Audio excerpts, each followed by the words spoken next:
आमर आज 8 दफा दाबी नहीं आम सांबादिक सम्मेलन करूँ। सरकार आमको प्रतिश्रुति पर प्रतिश्रुति दे चलती, बहुत थर प्रतिश्रुति देलानी।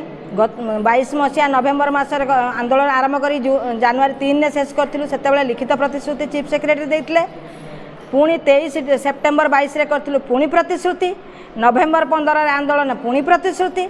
एवं देखा करूँ से प्रतिश्रुति मिनिस्ट्रियल कमिटी मीटिंग रे बसलु प्रतिश्रुति। 5टी अध्यक्ष बुली बुली सबुआड़े कहते अंगनवाड़ी कर्मी मैंने जो आंदोलन थे दरमा वृद्धि हम से भी प्रतिश्रुति। सबू प्रतिश्रुति के आम विश्वास कर चलूँ। एवं प्रतिश्रुतिर अंत घटी आम विश्वास सीमा बाहर हो जाए। तेणु आज आम ये 8 दफा दाबी नहीं सांबादिक सम्मेलन डाकिचु।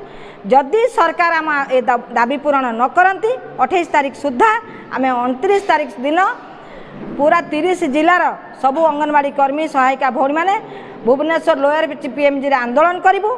सरकार को इलेक्शन समय कौन सी सहयोग करूँ ना, या आमर प्रतिज्ञा।